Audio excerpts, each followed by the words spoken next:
절대 인간은 예수가 그리스도라는 그 증거에 올인을 하지 못하게 창세기 3장 그 원죄가 사람 몸에 교만으로 장악해 놓고 있는 겁니다. 그래서 그 교만이 어디로 끌고 가느냐? 세상 풍습을 쫓게 만들고 공중권세 잡은 자를 따라 진노 가운데 살게 만드는 겁니다.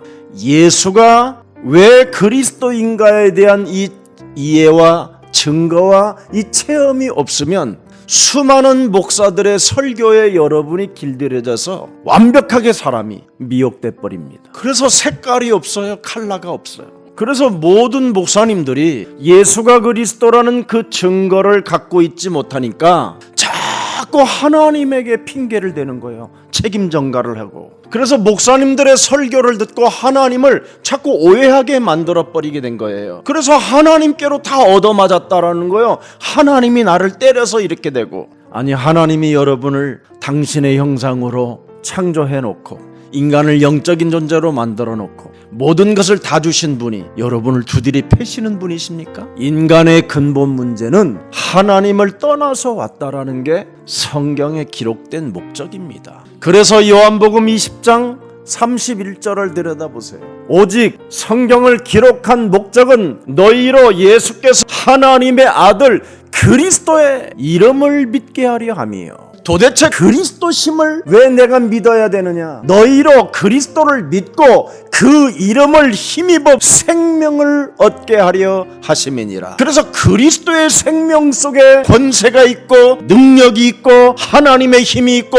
하나님의 응답이 있고 하나님의 축복이 있는 것입니다. 이것을 모르고 인생을 살면 전혀 자기 몸뚱아리의 문제의식을 못 느끼고 사는 겁니다. 그래서 아나니와 삽비라가 쌍묘의 비극을 맞게 되는 거예요. 문제의식을 느끼고 정신 차려 하고 귀싸대기라도 먼저 때려주는 사람이 있어야 정신을 차리는데 그걸 못하고 있는 겁니다. 문제의식도 못 느끼며 헛소리 잡소리 개소리 하면서 인생을 희죽희죽 웃으면서 광명한 천사로 가장하여 누리는 척, 기도하는 척, 응답받는 척, 하나님을 잘 섬기는 척하는 그 모든 비웃음을 사로잡아 그리스도의 이름으로 잡아서 밟고 뺨이라도 한 대 때리면서 예수는 그리스도 해야 됩니다. 먼저 애통해하는 자가 되십시오. 지금까지 내가 그리스도를 모르는 것을 애통해해라.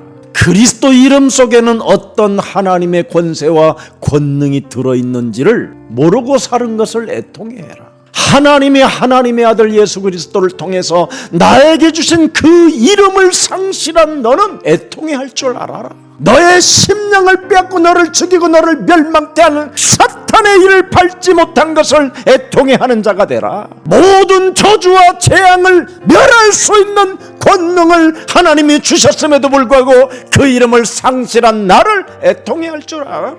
헤롯 성전에서 거지들처럼 주시옵소서 내놓으시옵소서 역사하시옵소서 그렇게 해봐야 아무 소용이 없다. 창세기 3장 15절 여자의 우선 메시아 그리스도의 이름으로 뱀의 머리를 밟지 않은 것을 애통해하는 자가 되라. 그리하면 죽은 것도 살리는 권능이 시작된다. 네 몸뚱아리 전체의 약한 것들을 살리는 하나님의 능력이 시작된다. 사람들의 이간의 말을 듣고 시달리고 괴로워하는 것들을 치유받는 역사가 시작된다. 오늘도 하나님이 없는 것처럼 인생을 고독으로 슬픔으로 쓸쓸함으로 홀로 있는 것으로 너를 자포자기 만드는 자살하게 하는 그 놈을 내어쫓지 못하는 것을 애통해해라. 그리하면 살아계신 하나님께로부터 너는 진짜 위로를 받게 된다. 창세기 3장 함정에 빠져서 문제의식도 못 느끼고 어설프게 사는 사람들에게 복음의 힘을 사용하라는 겁니다. 오늘 복음의 흐름을 반드시 타야 합니다. 우리는 힘이 없는 자처럼 보이지만 우리는 복음의 흐름을 타고 있기 때문에 성령은 여러분 몸에 역사하고 계십니다. 문제의식도 못 느끼고 그냥 사는 자 오늘 정신 차리고 다시 한번 새롭게 거듭나기를 축복합니다.